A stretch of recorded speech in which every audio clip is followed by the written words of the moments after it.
and so forth. And if you take that journey with Srimad Bhagavatam on a regular basis, Shrinvata Sakata Krishna Punya Shravana Kirtana Ridyantaksto Yavadrani Vidhunoti Saritsatam Nastaprayeshu Abhadreshu Nityam Bhagavata Sevaya Bhagavati Uttama Shloke Bhaktir Bhavati Naistuki. And all nice things like that will happen. The process of bhakti will begin, knowledge and some detachment from all the temporary things that are filling the mind and the heart. They'll become less significant, and the eternal becomes more significant. And Nityam Bhagavata Sevaya, Nityam Bhagavata Sevaya, by regularly, Nityam literally means always, but Nityam can also be regularly, engage in this Bhagavat Seva, that is, hearing the message of the Bhagavata and engaging in service to the person Bhagavata, those who speak and live by the message of the Bhagavatam. Bhagavati Uttama Shloke Bhaktir Bhavati. Bhaktir Bhavati. Bhakti awakens. So we're now in chapter 19 of Canto 1, which is the final chapter. We commonly hear that the speaker of Srimad Bhagavatam is Shukadeva Goswami, but he hasn't even appeared yet. In the whole first canto, he makes his appearance at the end of chapter 19, and then he starts speaking in canto 2. So we're going to be introduced to him this evening. And the introduction to Shukadeva Goswami comes from the person who heard Srimad Bhagavatam from him. And the person who heard was Maharaj Parikshit. Maharaj Parikshit was the grandson of the Pandavas. Well, specifically the grandson of Arjuna, one of the Pandavas. Because during the Kurukshetra battle, the descendants of the king, Yudhishthira, were all killed. The 5 sleeping sons of their wife, Draupadi, she had 5 sons, but they were mercilessly killed, literally, in the middle of the night by Ashvatthama. So we heard about that in the earlier parts of Canto 1, Chapter 7. And so the posthumous child, meaning Uttara, was the mother of Maharaj Parikshit. And Uttara was the son, Uttara's husband was the son of Arjuna and Subhadra. Arjuna and Subhadra's son's name was? Abhimanyu. Abhimanyu and his wife Uttara were the father and mother of Maharaj Parikshit. So he was the only surviving member of the royal family.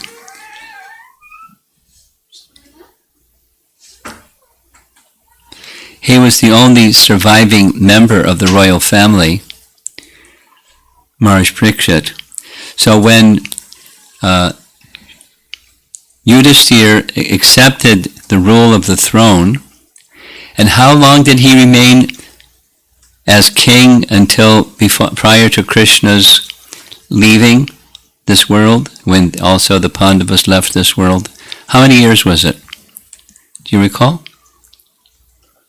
14 years. Huh? 14 years. No. 34 years. 34 years. 34 years. 34 years. 14 was how long Ram was in the forest. 34 years was the duration of Yudhisthira's rule. And then Krishna departed, and the Pandavas departed, but before departing, they placed Maharaj Parikshit on the throne as the successor king. So the grandson, but he became the successor king.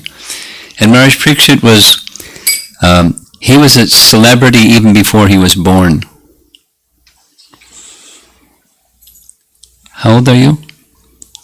7. 7. Are you a celebrity yet? No. Look at his dad and find out. Well, Maharaj Parikshit, even before he was born, he was a celebrity. And here's why. During the concluding portion of the Kurukshetra battle, Ashvatthama tried to kill the one remaining member of the royal family, descendant of the royal family, by sending a Brahmastra to kill the child in the womb of Uttara, which was Maharaj Parikshit. It's in this canto, first canto. But so Uttara saw the Brahmastra coming, and the understanding that's repeatedly explained is the Brahmastra is such a weapon that nothing can check it. Nothing can check it. It's a heat weapon, but nothing can stop it. It's like an atomic bomb. Once released, that's it. Except for one thing, the personality of Godhead. So Krishna manifested himself before Maharaj Parikshit for two reasons. One, stop the Brahmastra. And the other is even while within the womb of his mother, he saw the Supreme Lord. And that's the reason why he was given Parikshit as a name. Parikshit means examiner. So when he was born, he was always looking, where is he? Where is Krishna? Where is Krishna? Is he here? Is he there? And then as his childhood grew and he became the king, his fame continued. He was a great king. So many things happened, but the section just before chapter 19 is chapter 18. And in chapter 18, the misfortune occurred where one day he was in the forest, and suddenly he who has complete control of his senses became overwhelmingly thirsty, which isn't his nature because he can control his senses. And so he went to the hermitage of a sage. And when he went to the hermitage of the sage was in meditation. And he didn't even understand, because of his absorption in meditation, that anybody had come, what to speak of the king. So a second uncharacteristic thing happened. Maharaj Parikshit became angry. He doesn't become angry, but he became angry. And he said, what kind of sage are you? Don't even know how to honor a guest, what to speak of the king. You can't even speak anything. You can't offer me water. You can't offer me a place to sit. He insulted him in words. And then as he was leaving his little cottage, he saw a dead snake on the ground. So he picked up the dead snake on the edge of his sword, came back into the cottage, put it around the neck of the sage as a garland. This is a fitting garland for you. And left. And we hear at the end of chapter 18, after he left, the son of the sage name was Shamak Rishi, and the little boy's name was Shringi. So Shringi saw his father with a garland of a snake, and he was horrified. And he heard from others what had happened. And so he misused his Brahminical power. He knew mantras, and he recited a mantra that resulted in a curse to kill the king. The king would die, according to this curse, by a mystical being, a bird that would fly. A snake that would fly. Birds fly, and snakes crawl. Snakes don't fly, and birds don't crawl. But so it was a mystical thing, created by mystic power, by the power of mantra. And so the snake bird, after 7 days, with such poison, the body of Maharaj Parikshit would instantly die, burst into flames, so much poison, and die. And then the sage came out of trance. He heard from others what his son had done, and he felt, oh, horrible. I mean, what the king did was not right, but what the king did is not punishable by death. But it's too late. My son has already uttered this curse. So he decided he had better let the king know. But he didn't want to go and tell the king because he was too embarrassed. And the king would have felt horrible receiving this message. So a messenger went to inform the king, guess what? You're going to die in 7 days. So you should prepare yourself. So that's where chapter 18 ends. And chapter 19 begins. Maharaj Parikshit was already feeling horrified. You know, one of those uh-oh feelings. He knew he had done something very wrong. He had offended a Brahmin. And he knew from the offense to a Brahmin, he was going to get a big reaction. Now there's a very important teaching, which those of you that are beginning to read Bhagavad Gita, you're probably familiar with. It's mentioned twice in Bhagavad Gita, a very celebrated verse spoken by Lord Brahma in Canto 10, Chapter 14, in relation to the Brahma Vimohan Lila, when Brahma stole the calves and cowherd boys and put them in a cave, and came back to see what Krishna would do when he saw the cowherd boys and the calves. And he was puzzled. You know, anyway, that pastime. When he went back to the cave, they're in the cave. Then he went back to where they were sitting, and there they were sitting. And then Krishna manifested this amazing mystic scene of unlimited Narayan forms for each one of the calves and cowherd boys, and so forth and so on. And then they all poof, they just disappeared. So then he offered prayers. So his prayers are found in Canto 10, Chapter 14. And one of the celebrated prayers is right on the topic here. Tate nukampam susamikshamano. It's a verse that he says he made a mistake, and he was feeling, uh-oh, I made a mistake.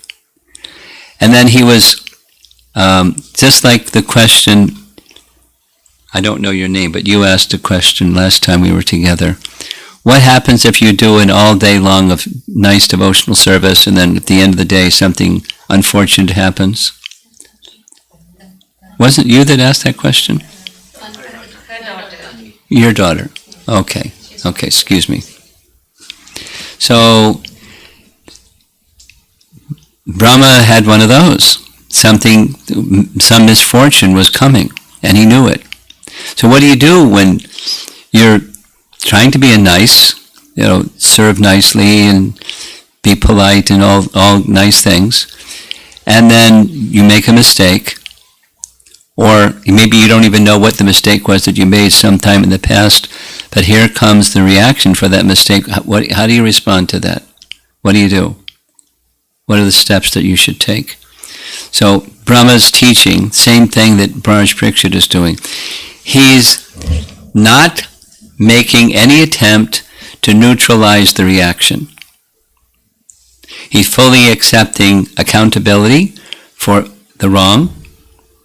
He's accepting there is going to be a reaction, and I will accept the reaction, whatever it is.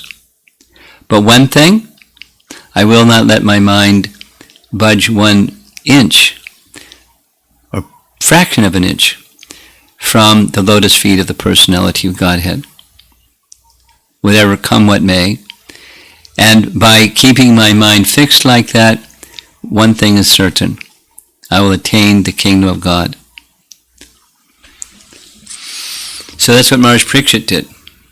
He was taking it actually in a very humble way, because that's one of the characteristics of one who is surrendered. In a very humble way, he was thinking to himself, because I'm an attached householder, Krishna has been very kind. He's making an arrangement so that I can get really detached really fast. By circumstance, I'm forced to, because I don't have any choice. And because I don't have any choice, I'll get really detached. And then I can fix my mind better on the personality of Godhead. But his mind was already fixed. He's just speaking in that humble way. So we're not so humble and we're not fixed either. But it's a lesson to learn. In life, there are misfortunes that come. Some of them may be expected, most of them are unexpected. And when the unexpected misfortune comes, it's a nice lesson. First, don't react. 2, go to a nice reflective space, mode of goodness space. 3, fix your mind on the personality of Godhead. And then consider from that place what's best for service to the personality of Godhead in this circumstance. So he was accepting responsibility for his wrong. He didn't know what it was going to be, but he knew something would come. And when the messenger came to him to inform him that he was going to die in 7 days, he felt this is justice. Now, the Brahmin father didn't think that. He did something wrong, but it's not a death penalty for what he did. So it's not commensurate with the wrong. But it's too late, my son misused his power, and it can't be retracted. So, what did Maharaj Parikshit do next? The acceptance is going to happen. So then he decided, I have 7 days. I'm going to undergo some austerity. In his case, he was going to fast until death. And he gave up his royal throne and his crown and royal attire. He turned the kingdom over to his son. What's the name of his son? Starts with a J.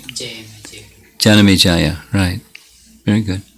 Janamejaya became the next king, and Maharaj Parikshit went to the bank of the holy Ganges, and he spoke some nice things about the holy Ganges. Actually, Sutta, who's describing all this. I'm going to start reading a few verses now, instead of just telling the story.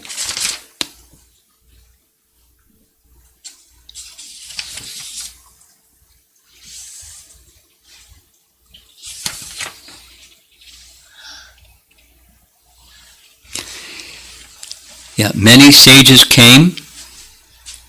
According to the Bhagavatam, they came from all over the universe, not just the earth planet, because he was a celebrated personality, and they wanted to be present to create auspiciousness for the soul's departure. And so they came, and not only learned persons and rishis and so forth, but kings and other celebrated demigods. There's a long list of who came to be present. And then he spoke. The Supreme Personality of Godhead, the controller of both the transcendental and mundane worlds, has graciously overtaken me in the form of a Brahman's curse due to my being too much attached to family life, the Lord, in order to save me, has appeared before me in such a way that only out of fear I will detach myself from the world. O Brahmanas, just accept me as a completely surrendered soul. And let Mother Ganges, the representative of the Lord, also accept me in that way. For I have already taken the lotus feet of the Lord into my heart. Let the snake bird or whatever magical thing the Brahmana created bite me at once. Well, he's going to have to wait for 7 days because he has to hear Srimad Bhagavatam. And that was the duration of the curse. I only desire that you all continue singing the deeds of Lord Vishnu. And then just one more verse for this evening. Again, offering obeisances unto all you Brahmanas, I pray. So he's going to ask for 3 benedictions. We'll do one at a time. I pray that if I should again take my birth in the material world, he's not asking for liberation. He gets liberation, but he's not asking for liberation. His aspiration, his asha, his desire is, may I have complete attachment to the unlimited Lord Krishna. Now, growing up as a young boy and a young man, and even as a king, he was very conscious of the fact that his father and his grandparents, the Pandavas, were very, very dear to Lord Krishna. So he was accustomed to hearing topics about Krishna because he was hearing topics about his grandparents. And they were also celebrated in the universe, not just in this world. He was very keenly aware of the nobility and pure devotion of his ancestry. So by hearing topics about Krishna, as he had done again and again and again, he became very purified, naturally, very purified in devotion to the Supreme Person. And so he wants to hear from the Brahmanas, to continue to hear the topics about the Lord, but he wants complete attachment if I must take birth again. Attachment to the lotus feet of the Supreme Personality of Godhead. So maybe that's sufficient. But he asks for something else also. He asks for the benediction for association of devotees of the Lord. And why does one want association of devotees of the Lord? We also want. But there's a reason why. Because devotees of the Lord are engaged in activities that remind us of Krishna. Who is a little definition? Each of us have an idea in our lives who we might consider to be our best friend or friends. And there are different reasons why we have friendship of this person, that person, the other person. But a spiritual conception of your best friend, or being somebody else's best friend, whether it's husband and wife, or friend and friend, or whatever, is somebody who reminds you of Krishna. That's your best friend. Because repeated birth and death take place because of forgetfulness.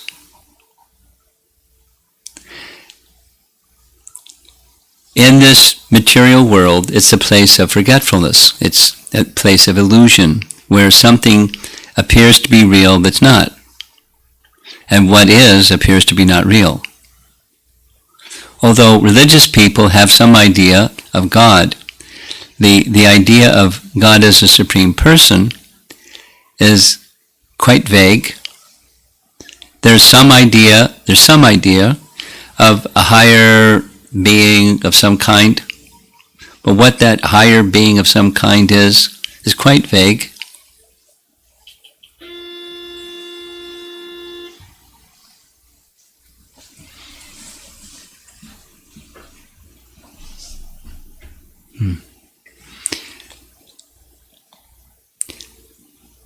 So just like this set of Srimad Bhagavatams on the table here, now you obviously have some background because already you knew Janamejaya was the son of Maharaj Parikshit, the next king.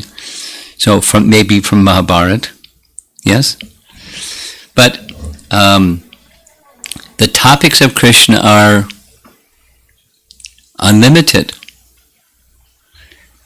And that's really something. What's unlimited? Everything we know has some limit. But the topics of Krishna, the potencies of Krishna, I'll just share one little. The potencies of Krishna are unlimited. I heard this from a very nice speaker, something that I wasn't aware of. This from Sturza tell a little Prabhupada story. We'll come back to this in just a moment. Pause button, we're going over here to a Prabhupada story. Once Prabhupada was asked in a public assembly a trick question. The trick question was, Swamiji, can God create something so heavy he cannot lift it? And the trick question is, if he can create something that he cannot lift, there's something he cannot do, and therefore he's not God. Or, if he cannot create something that's so heavy he cannot lift it, there's something he cannot do, so he's not God. It's a trick question. And Prabhupada's immediate answer, I wasn't there, but I heard from somebody who was there. No pause. Yes, God can create something so heavy, he cannot lift it. And then lift it.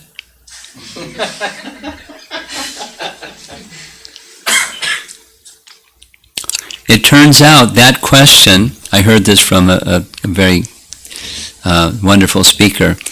In Europe, it was called the stone paradox. It was a philosopher's challenge to theists. To say, if God is all-powerful, then here's a paradox that shows he's not. Because you say yes or you say no, but he can do both, because he's all-powerful. There's no limit, and therefore he can create a stone or some object so heavy he can't lift it, then he can lift it. No problem. And so that's a display, a symptom of, by nature, Bhagavan has all bhagas or opulences in full. That's the meaning of Bhagavan, one who possesses all bhagas, Bhagavan. And their bhagas are unlimited, but 6 principal ones, and Bhagavan has all of them. And the devotees of the Lord, the benefit of the association of the devotees of the Lord is they like, from Bhagavad Gita, Katayantas shamam nityam tushyanti cha ramanti cha. They like tushyanti, they find great satisfaction. Ramanti, great happiness. Just describing topics of Krishna, describing, and what's the limit? There's no limit. Because his potencies, his opulences, his pastimes, his beauty, his quality, it's unlimited. Just this morning we were discussing from Canto 10, Chapter 38, text number 14 from the Bhagavatam. This is Akrura going from Mathura to Vrindavan to bring Krishna to Mathura so he can kill Kamsa. So there's 4 verses in a row. The conclusion of it is, he's so attractive that Mahavishnu wants to see him. He's so attractive that his beauty is astonishing to Narayan and Vaikuntha. Mahavishnu wants to see him. It is described in, this is coming attractions when you start reading the Bhagavatam. The last chapter of Canto 10 is Krishna and Arjuna visit Mahavishnu. It's really an interesting chapter. We'll come back to chapter 19 over here just a moment. In Dwaraka, there was one Brahmin who very mysteriously, just after his wife gave birth to a son, there wasn't like, stillbirth, it was the child was born and alive, and then the child just disappeared. The child didn't die. The child just disappeared. And one son after the next son, it just disappeared. So he started criticizing Ugrasena. What kind of king are you? And Krishna has all these glories. He can't even protect a Brahmana to have his sons just disappear. Ran. One of those. So Arjuna visited Dwaraka after several of these events happened, and he heard the criticism of Ugrasena and Krishna. So he's a Kshatriya. He immediately went to the Brahmin and said, "My dear Brahmin, with all respect, I will protect you. I don't know why it happened, what happened, but my archery skill is such that guaranteed you can have your next son and no one can touch him. I'll assure it. If I fail, then I'll give up my life." He took a vow. So sure enough, when it was time for the child to be born, Arjuna with his arrows made a structure surrounding the Brahmin's home that was impenetrable with arrows. The child was born, and shortly thereafter just disappeared. The Brahmana went, "Arjuna." So Arjuna searching for the child and searching here and searching there and couldn't find the child. So he decided, I have to give up my life. I made a vow. So he's making arrangements for a big fire, and Krishna stops him and says, wait, what are you doing? I took a vow. He said, well, I know where the child is. Let's go.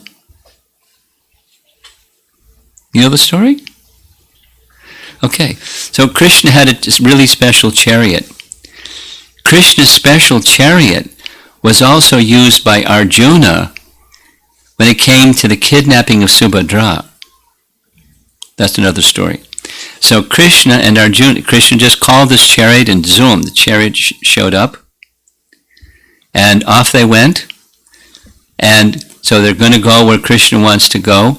It describes in chapter 89 the vision that they saw of the upper planetary system. So this is the Earth planet. Bhuvarloka, Svargaloka, Maharloka, Janaloka, Tapaloka, Brahmaloka, and they kept going through the shells or coverings of the universe and described what that was like. And then they went on the other side of the universe, what that is like. And they kept going and they came to this place that's the abode of Mahavishnu. It's called Mahakalapur. That's the name of his capital city. It describes the opulence, this and that, the brilliance, the light, this and that. And they come before Mahavishnu. And, he said, I'm so happy to see you. Yes, it was me that stole, that kidnapped the boys, the children of this Brahmana, because I knew you would come. And I wanted to see you. I can't descend and to see you, but I needed you to come, so I did it. Yeah, here they are. Here are the boys. Take them back to the Brahmana. And when your pastimes are completed of annihilating all the demons on earth, please come see me again. Because the form of Krishna is all attractive, even to Mahavishnu, even to Mahanarayana. These verses in the Bhagavatam are describing. So, describing the beauty of Krishna, the qualities of Krishna, the pastimes of Krishna. This is what Katayan Taschamam Nityam Tushyanticha Ramanticha, what devotees like to do. And when you do like that in the association of others, you're their best friend. And your best friend is one who reminds you of Krishna. Supposing you're going through some difficult time. Maybe your best friend has put their arm around you. Maybe they help you out in getting on the other side of the difficulty. That's nice too. But the best service a friend can do is make sure that you don't forget Krishna. Whatever you do. Whatever you do. Always remember Krishna. Never forget Krishna. That's the principle that's behind all teachings of higher elevation to higher consciousness. Satatam Vishnu Vishmartavya Najata Chit. Always remember Krishna, never forget Krishna. Sarva Vidhi Niseda Shur. Etayor Eva Kinkara. All the vidhis are pursuant of that one thing. So to be a best friend, remind your friends of Krishna. I mean, you don't have to be obsessive or something. Just by your nature, by your character, remind them of Krishna. Just today we were going to a program in Milwaukee, like this little gathering, and the driver didn't have his GPS set straight, so he pulled off to a place where he could just fiddle with his GPS and get it straight. So there was somebody, a worker, with a hammer in one hand and a saw in the other hand, that saw us, and he came walking over. He said, "Are you lost? Do you need any help?" And he said, "No, he's just putting in the correct address in his GPS." And then he looked at me and he said, "Are you a monk?" And so, I didn't say, "It's not Halloween." I didn't say that. I said, "Not just a monk, but a Hare Krishna monk." And he went, "Oh." And then he said, "Hare Krishna." He said, "I'm a Muslim." So, but just by dressing this way, or sometimes devotees, even in public, will wear tilak, and by seeing tilak, it reminds you, but it also reminds other people of Krishna. Whatever you can do, you don't have to be a fanatic or something, but by your very character, by your very nature, if you can remind others of Krishna, you're being their best friend. And your best friends are those who, the way they are, their character, their nature, their behavior, their speech, everything is to remind you of Krishna. And this Srimad Bhagavatam is one very wonderful way to remind you of Krishna. So I'm really happy to be part of a little gathering where you're going to be officially receiving Srimad Bhagavatam, and be the best friend of your son by hearing stories of Srimad Bhagavatam together.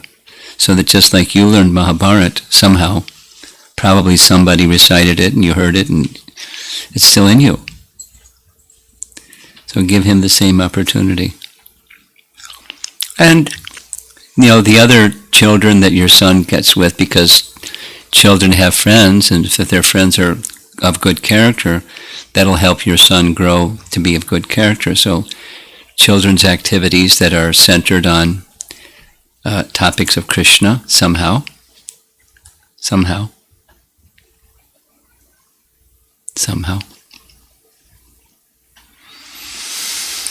So one more request.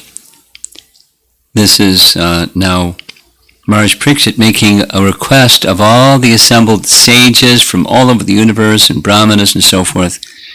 He has 3 benedictions he's requesting.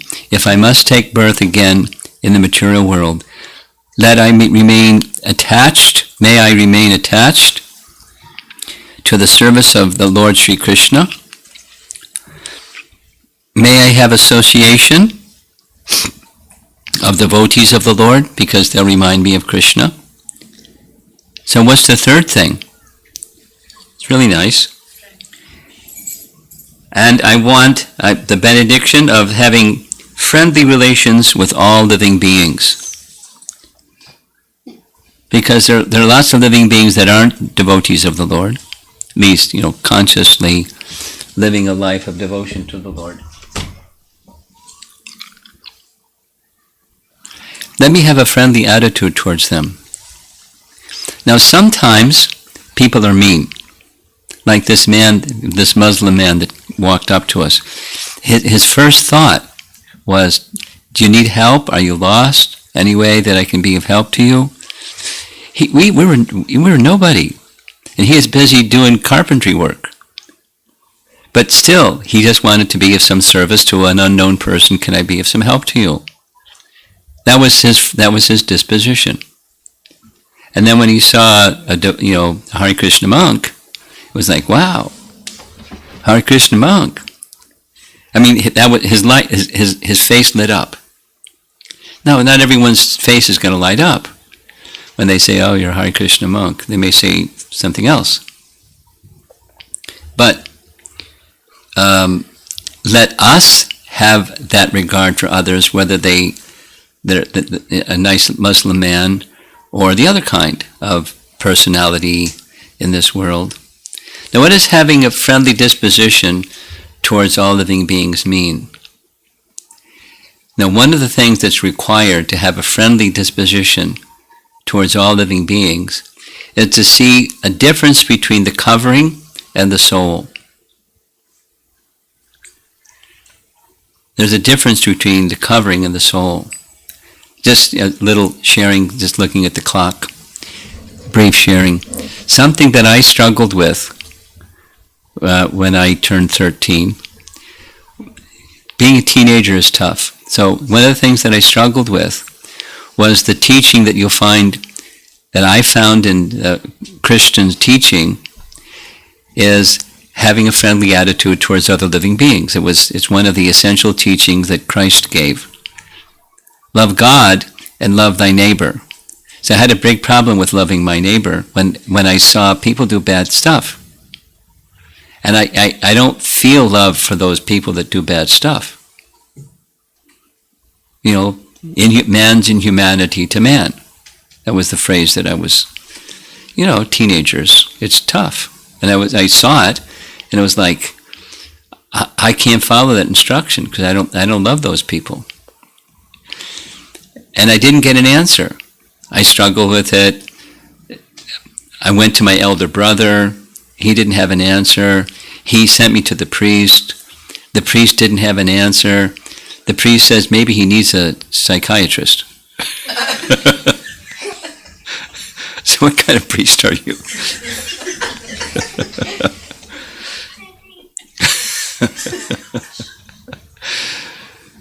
So when I became a devotee, it's there in the biblical teaching. I just didn't capture it, nor did someone have the capacity to remind me of what the teaching is, help me understand it.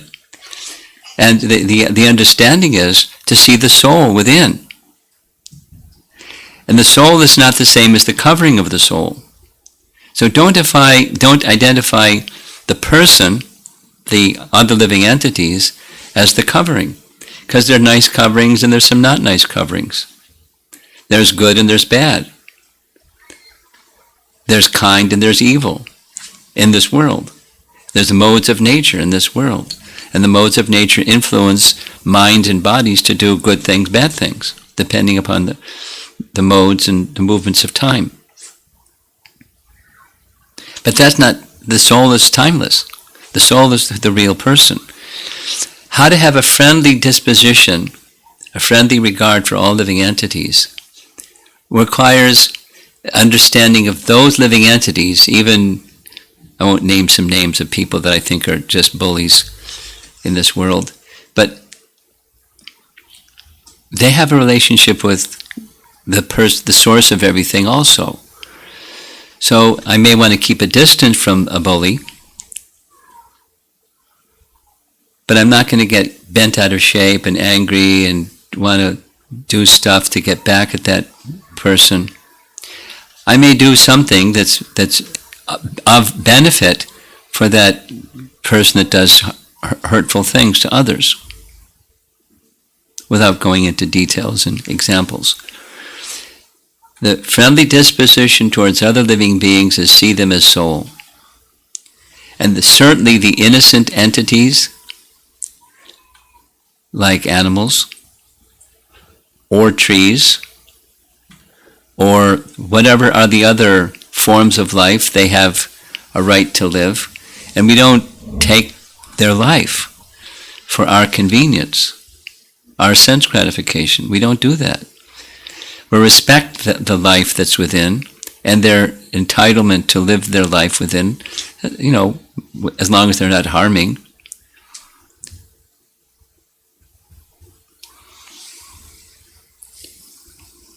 We were just discussing, coming home from yesterday's evening's program, Vibhu Chaitanya drove through that park that's right behind the house. And I was asking, what was that before? And I was told it was a forest preserve, and later Madhava said it wasn't really a forest preserve, it was just a place where there's a lot of trees. And then I felt something when you said they recently cut down another big tree. For a person who's respecting life of others, you don't just go cut down trees.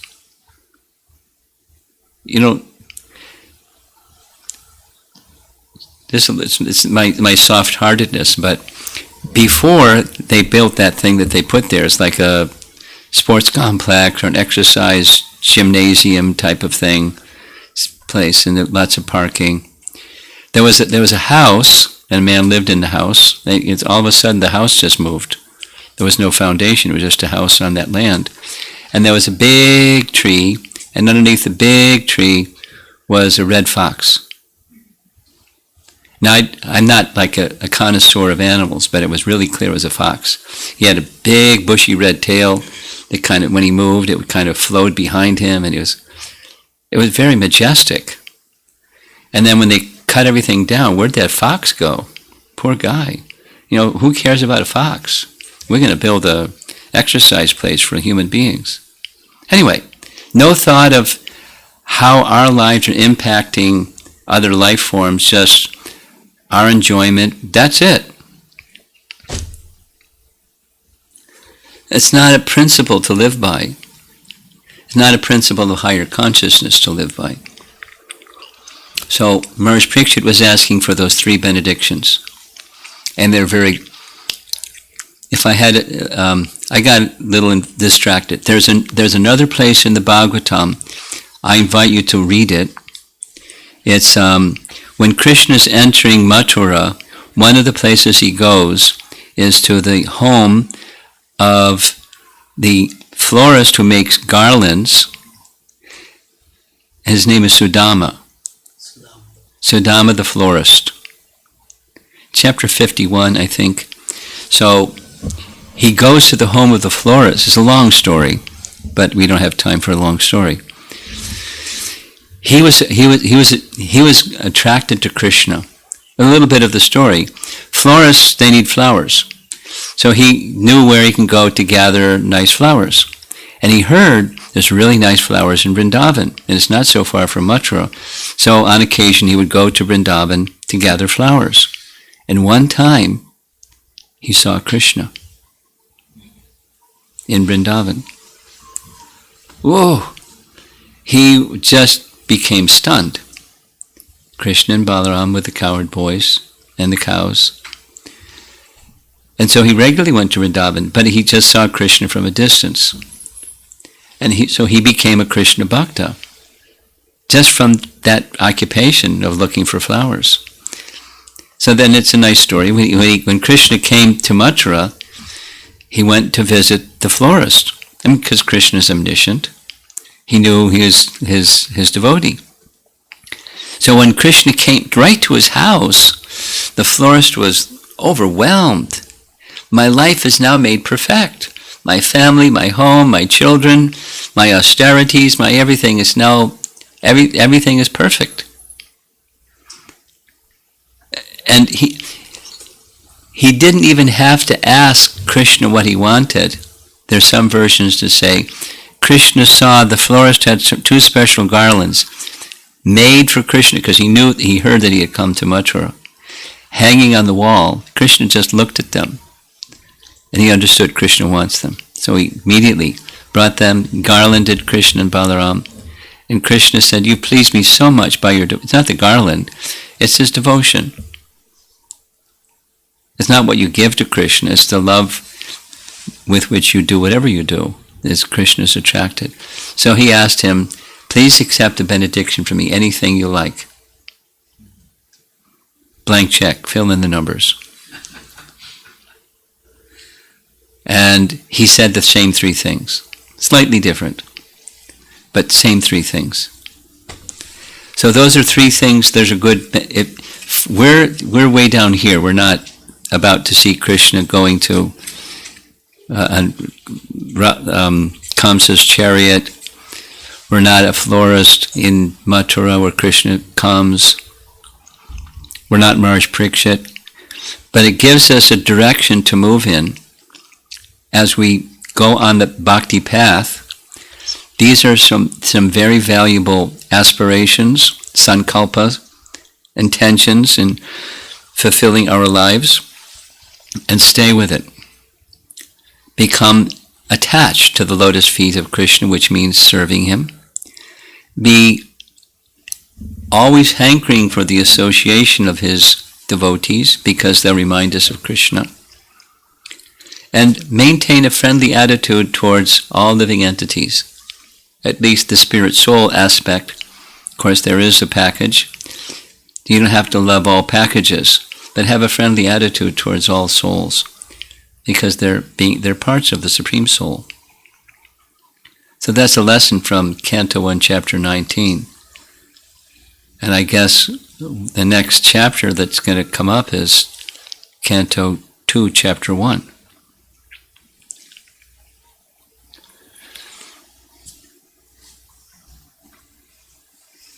So we'll end there and see if there's some discussion. You want to ask something? No? Okay. Your son looks like he's getting ready to. I have found that the children ask the really sharpest questions. So if any of our children want to ask anything, please do so.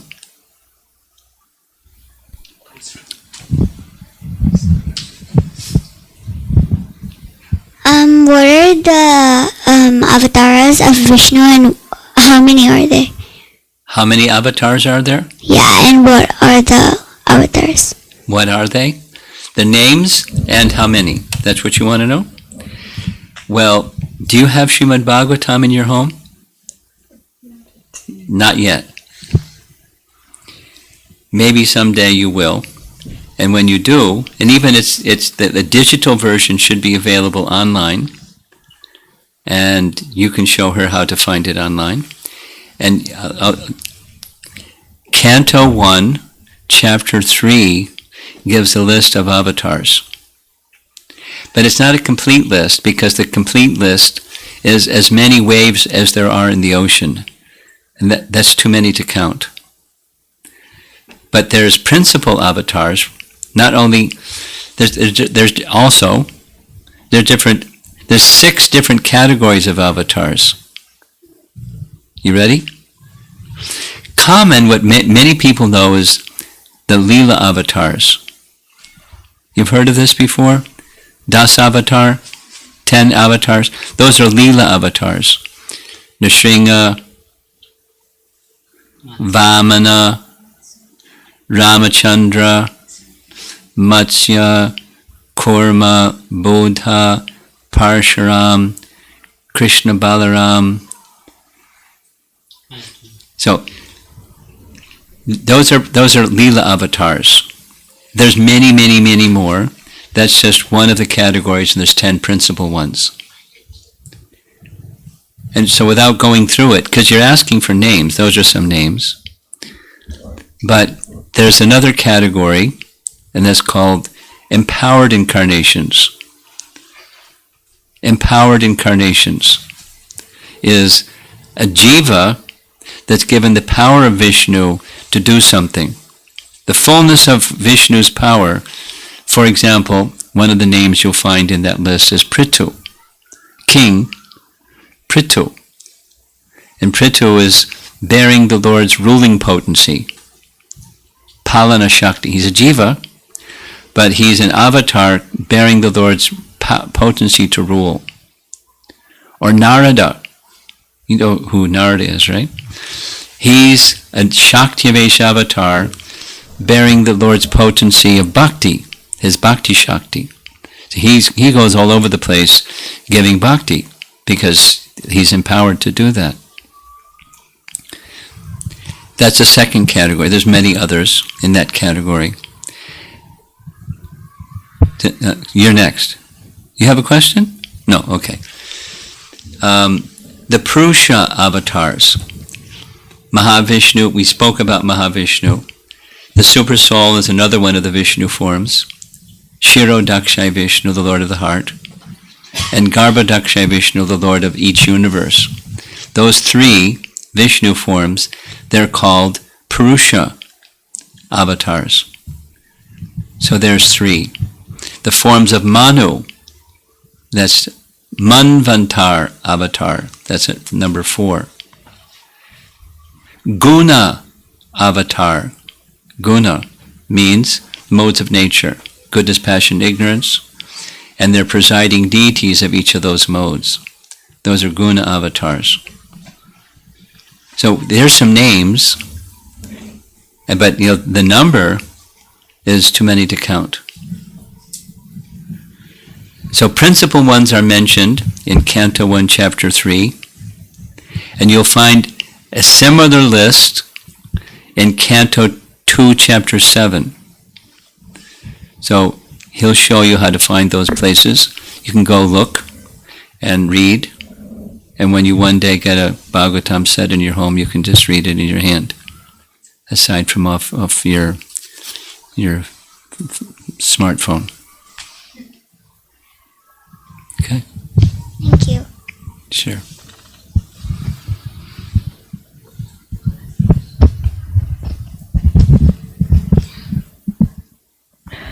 Maharaj, I was thinking about the pastime of Parikshit Maharaj. He accepted his mistake and let whatever it happens, he is ready with that. Yes.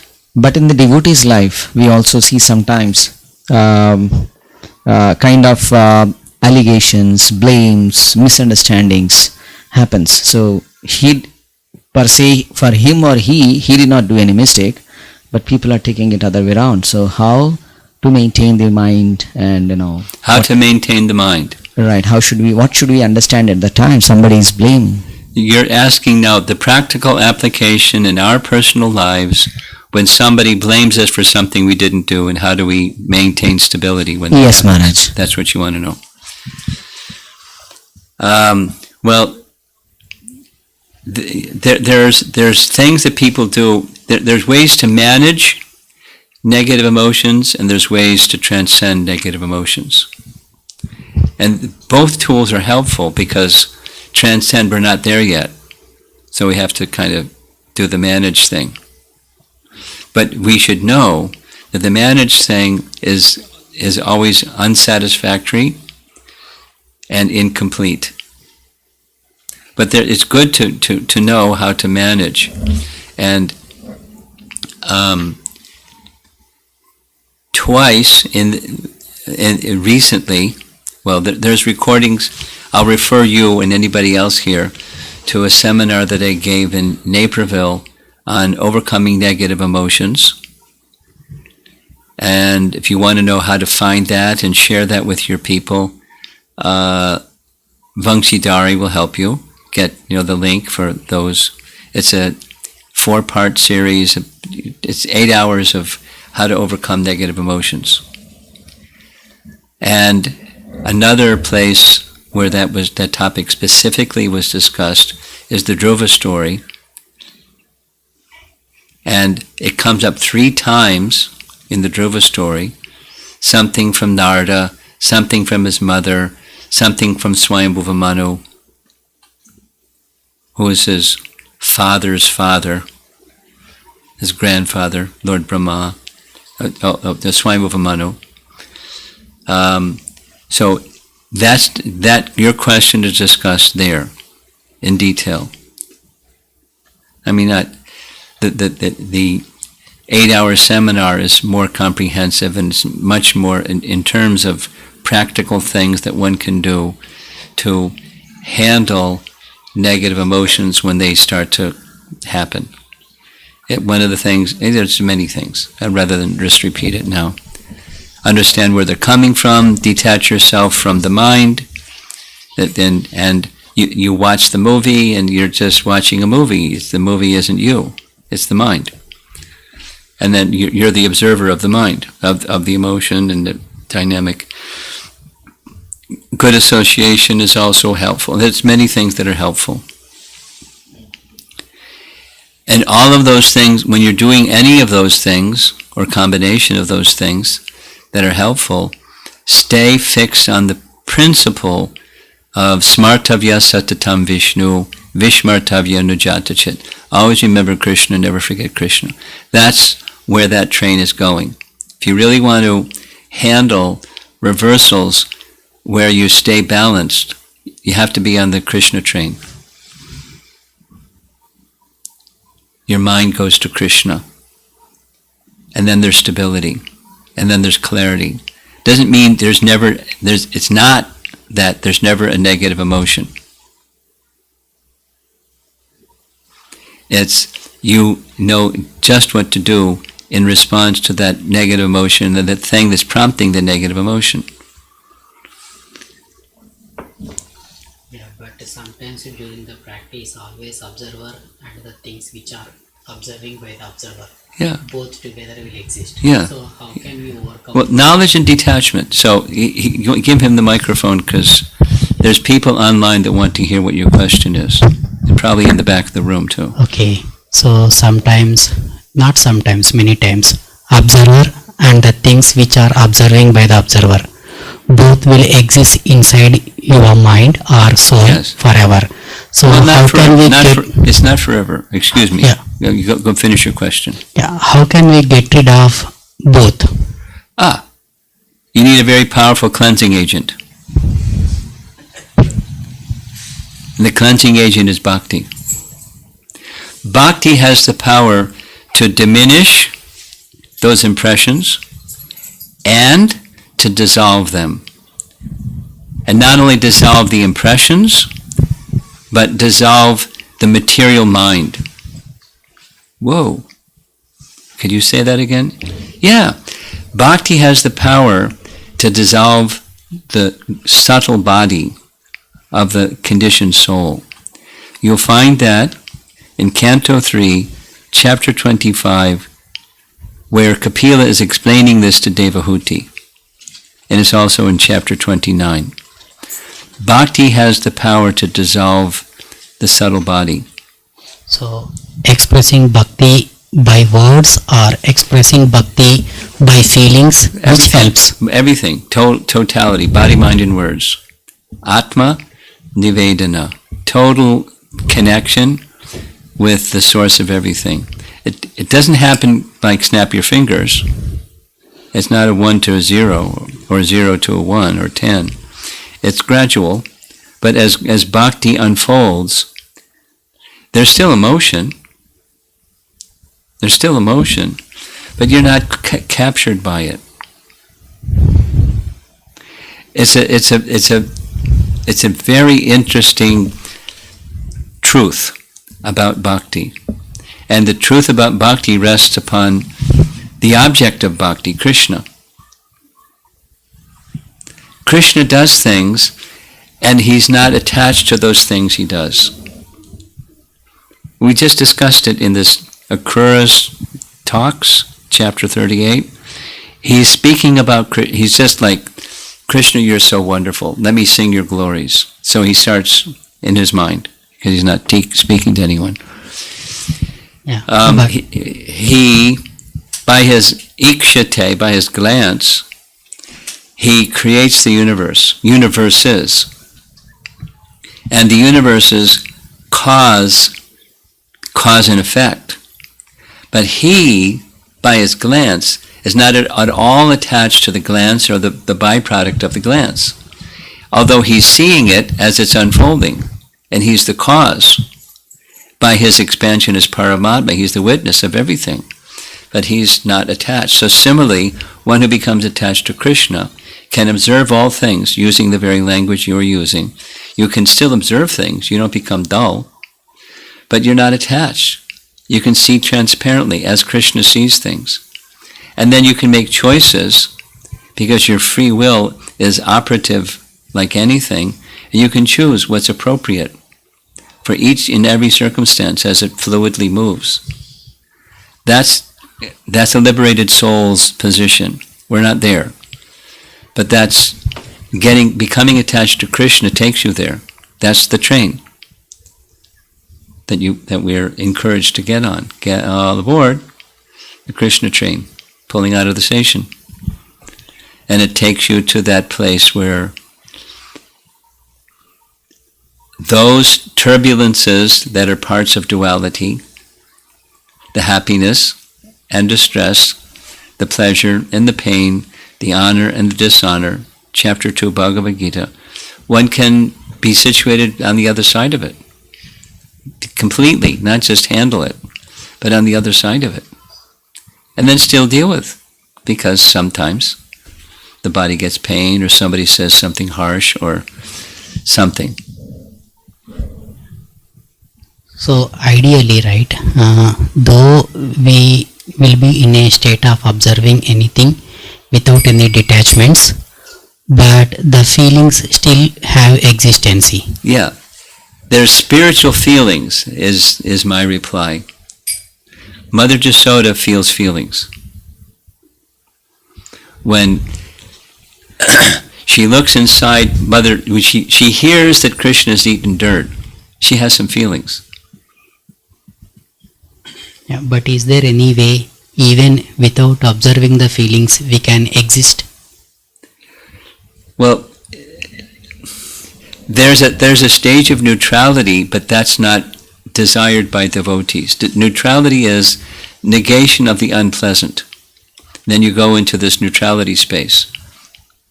But the transcendental beyond neutrality is becoming attached to Krishna, and then there's feelings in relation to Krishna. And that which comes from Krishna. Yeah, but during the practice, right, neutrality is making mind dumb, right? No, I'm not sure what you're asking. We're not looking to become numb or neutral to unpleasant things. Neutral towards unpleasant things is a detachment.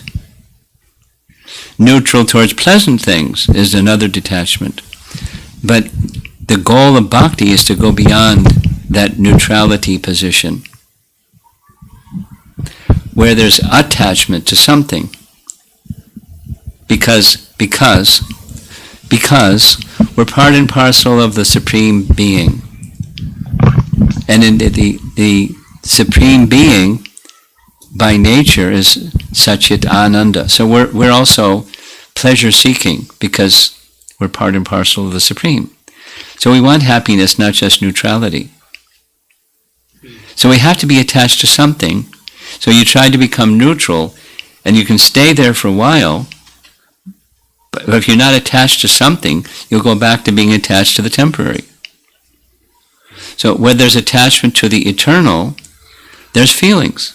You're not numb or neutral. There's attachment.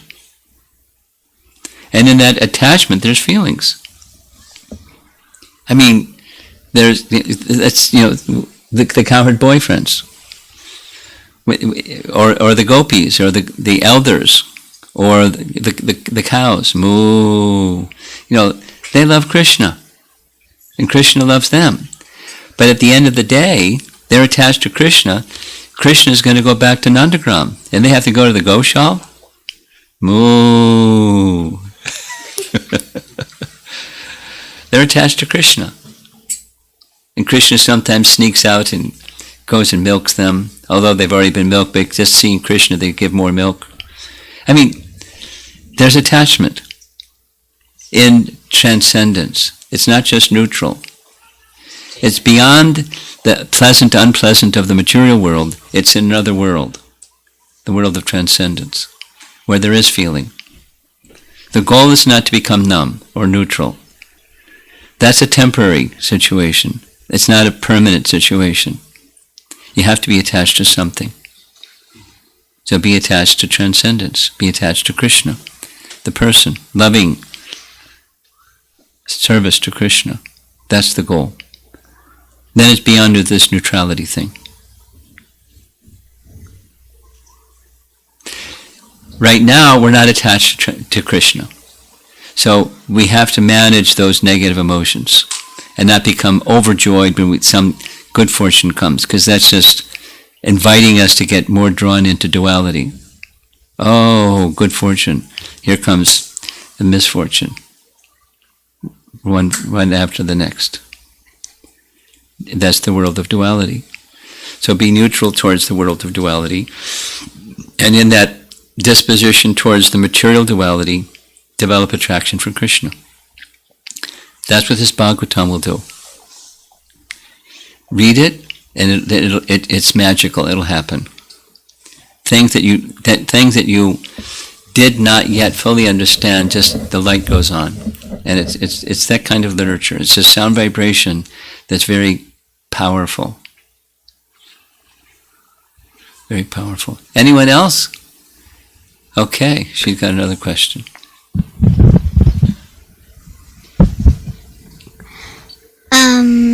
Like Krishna is in everyone's heart. Yes. So is he in also animals' hearts? Oh yeah. He's in the plant's heart. He's in the bird's heart. He's in a microbe's heart. He's in the COVID-19 heart. He's wherever there's a living entity, he's side by side with that living entity. All different forms of life. Wherever there's life, Super Soul is there. Yeah. So therefore we respect animals and red foxes and trees and... Thank you.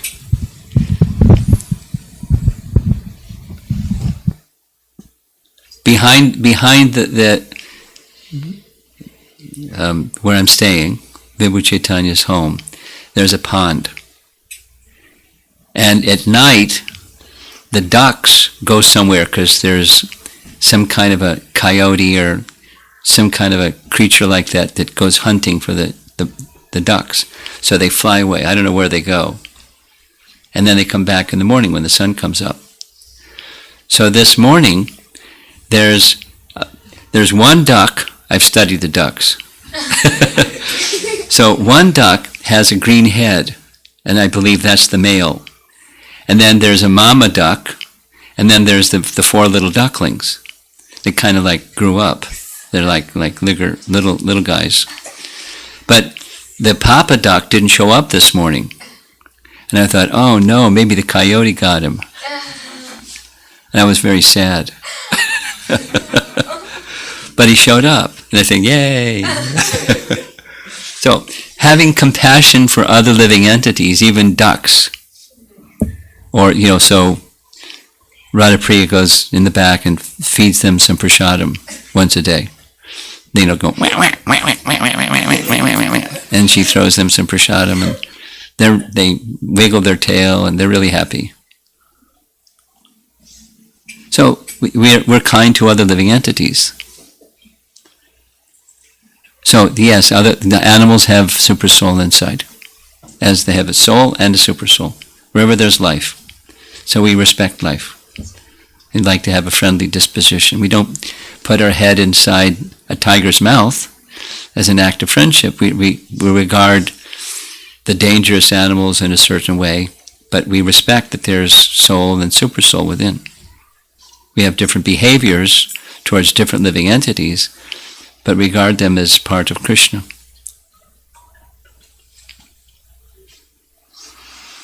Anyone else? Online? Yes, Maharaj. Okay. First question here, Michael Grant. Hare Krishna Maharaj, according to my understanding, you said that we should be friendly towards bullies by considering them a soul, but if I am not wrong, we should be angry towards someone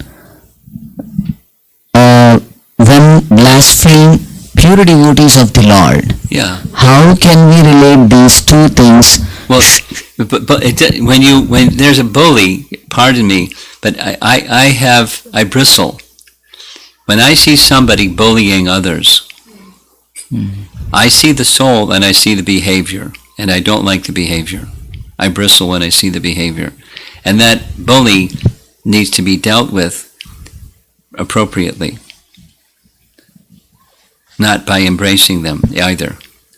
But so different behaviors need to be dealt with in appropriate ways. While you see the soul, you relate or you respond to the behavior in an appropriate way. So, and that is not at all inconsistent with this question. When someone is blasphemed, an exalted soul is blasphemed, you can see the blasphemer in a certain way. It's like, here's Sita. When Hanuman was visiting Sita in the Ashok Grove, he had witnessed firsthand how the Rakshasis were treating her. And he was like, just give me the word and I'll finish them all. And what did Sita say? She was compassionate. I mean, I don't know if you or I would be compassionate have we been tortured for 10 months by somebody.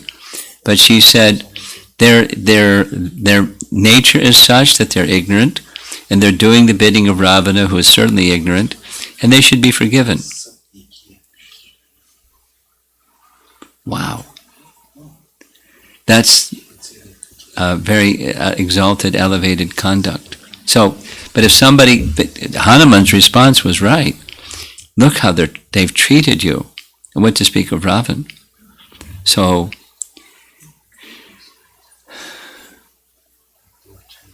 are we ready for the next question? Yes, Maharaj. This is from Raj Ojha.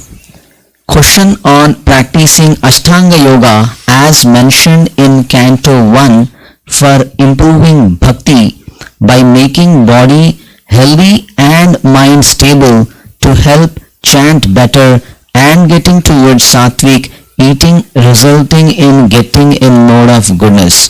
Do you recommend practicing Ashtanga Yoga and dedicating time? 1 second.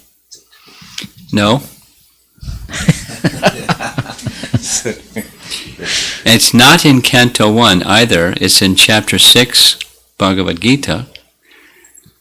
Now, Dhritarashtra seemed to know, kings of that time seemed to know, Dhritarashtra seemed to know, because that's how he immolated his body. He just entered into such a state of intense trance, his body just burst into flames, no matches needed. But there are devotees. You're asking me, do I recommend? I don't recommend. Prabhupada never did. Prabhupada didn't speak kindly about, depending on those things. But I do know devotees that do. I'm aware that you took a 1-month course along with your daughter to learn, to become a yoga instructor, and that's fine. And if you feel that it's helpful, okay. But a concern, it's not like the final, But a concern is relying upon those things so that you can chant better is missing the real point of bhakti. Bhakti is not just by, Ashtanga yoga and its benefits. Chanting better is from bhakti. That's what our founder Acharya taught us. Next. Okay. One more. You're on a roll.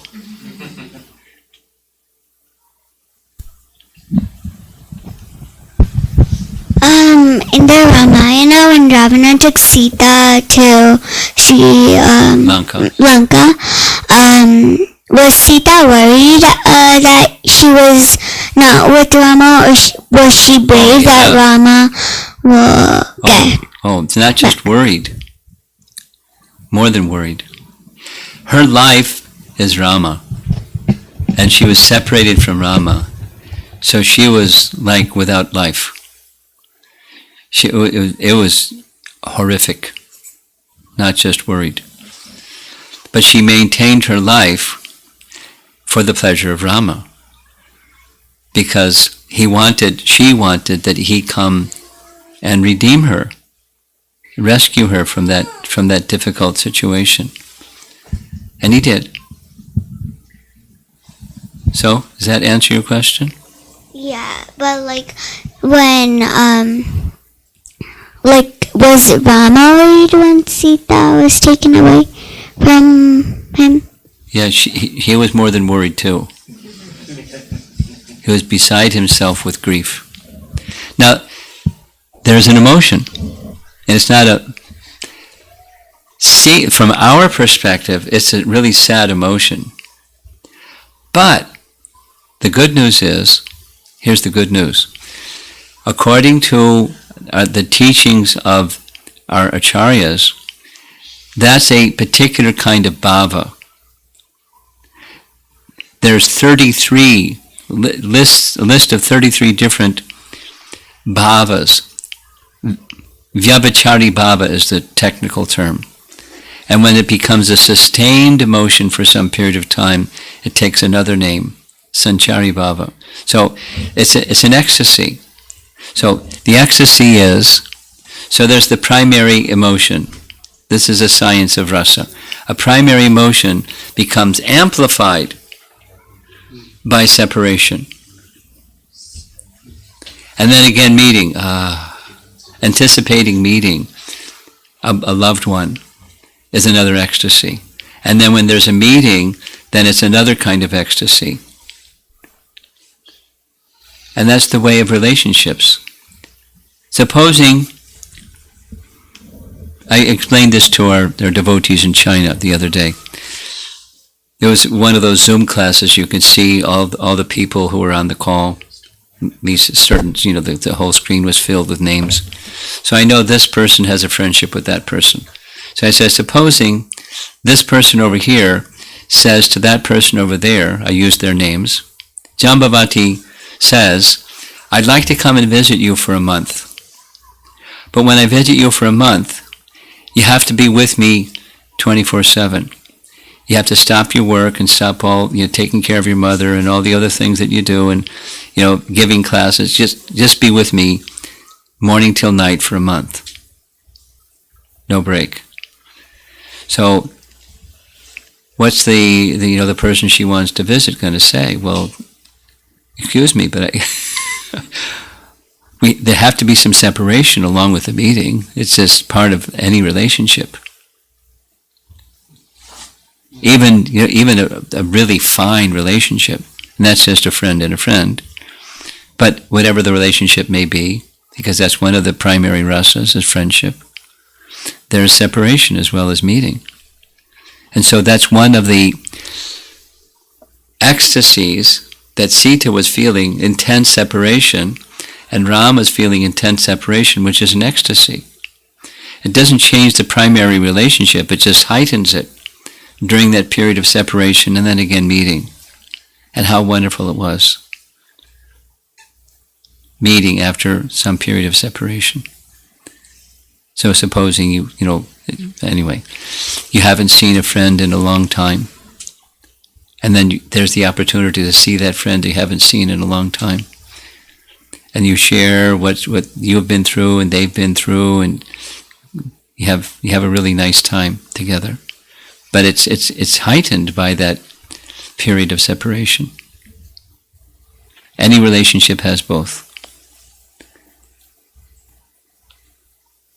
And variety of other things too. And that's the science of rasa. Anything? Okay. Follow up? Okay. Rama knows the future, so he should know that he's gonna kill Ravana and get Sita. So why was he worried so much about Sita when he knows that he would kill Ravana and take her home? Well, that's a nice question. So with I'm going to use the personality of Godhead. There's this feature and there's that feature. This feature is his opulence. He's all-knowing, he's all-powerful, he's perfect, etc., etc. There's his divinity. And then over here, there's his relationships, and that we'll call that sweetness. So there's opulence, Aishvarya, and sweetness, Madhurya. So there are both things happening, and sometimes the sweetness seems to overwhelm, like an eclipse. It seems to cover the omniscience. He's always omniscient. But for his increased sweetness of pleasure, of happiness, sometimes it looks like he forgets himself. Sometimes he forgets himself, the divinity part, the opulence part, the all-knowing part. It's always there, but it seems to be not taking prominence because the other is taking prominence. So at that time he was in Maya? Huh? He was in Maya? It was yoga Maya, spiritual. All potencies are under the control of the source of all potencies. And so yoga Maya is one of those internal potencies. Mahamaya is an external potency. Mahamaya covers us into forgetfulness and ignorance. And yoga Maya allows one, for example, it allowed Arjuna to behave with Krishna the way he behaved with Krishna when he would sit with him and walk with him, and just like friends. Although he knew he was God, and then when he saw the universal form, it was, oh no, I've offended you. Please forgive me. But that's the opulence part. But later, Krishna's driving his chariot, Parthasarathi. So then it's the sweetness part. So within the makeup of Bhagavan, God, there are these different general categories and then subcategories of those general categories. There's all of his opulence, and then there's all of his sweetness. And in Vrindavan, Krishna manifests the maximum fullness of his sweetness. And a little less so in Dwarka, a little less so in Ayodhya, and not so much sweetness as in Vaikuntha. So there's all variety in the spiritual world. It's one of the questions that came up during the midday class today. Where do you go when you leave? Supposing you're a nice devotee, where do you go? Well, it depends on the mood. The mood of love determines where you'll go. Supposing you love money, you won't go to the spiritual world, you go to some material place. Anyway, consciousness carries you to your next destination, even in this lifetime and after this lifetime. I'm over answering your question, but I thank you for your nice questions. So consciousness can recognize whether the soul is on Mahamaya under the cover of Mahamaya. Can we get microphone? The soul, everything is dependent upon our regard for Krishna. Yeyatam mam, this Bhagavad Gita. Yeyatam mam prapadyante. Prapadyante means surrender. As they have a relationship with me, I reciprocate. So, if one who's covered by yoga, Mahamaya wants to forget Krishna. One that's covered by Yogamaya wants to remember Krishna. But you remember Krishna in a way that there can be an intimacy, like Mother Jasoda, the same example as before. She looks inside Krishna's mouth. She sees the whole cosmic manifestation inside Krishna's mouth. And she's processing, in different verses following that, what she saw. But overwhelming is her maternal affection. So she just forgets what she saw. And she wants to treat her son with the love of a mother towards her son. The sweetness overwhelms the opulence in Vrindavan. He shows his opulence. He lives Govardhan Hill. He does many things. But the sweetness overwhelms that. It's a very interesting place. So, depending upon your consciousness, that's where you're going to go. It makes sense. And the Lord knows what our consciousness is because He's in the heart as a super soul. Okay, I think we're going to end. If that's okay. Thank you very much. Prabhupada ki Jai.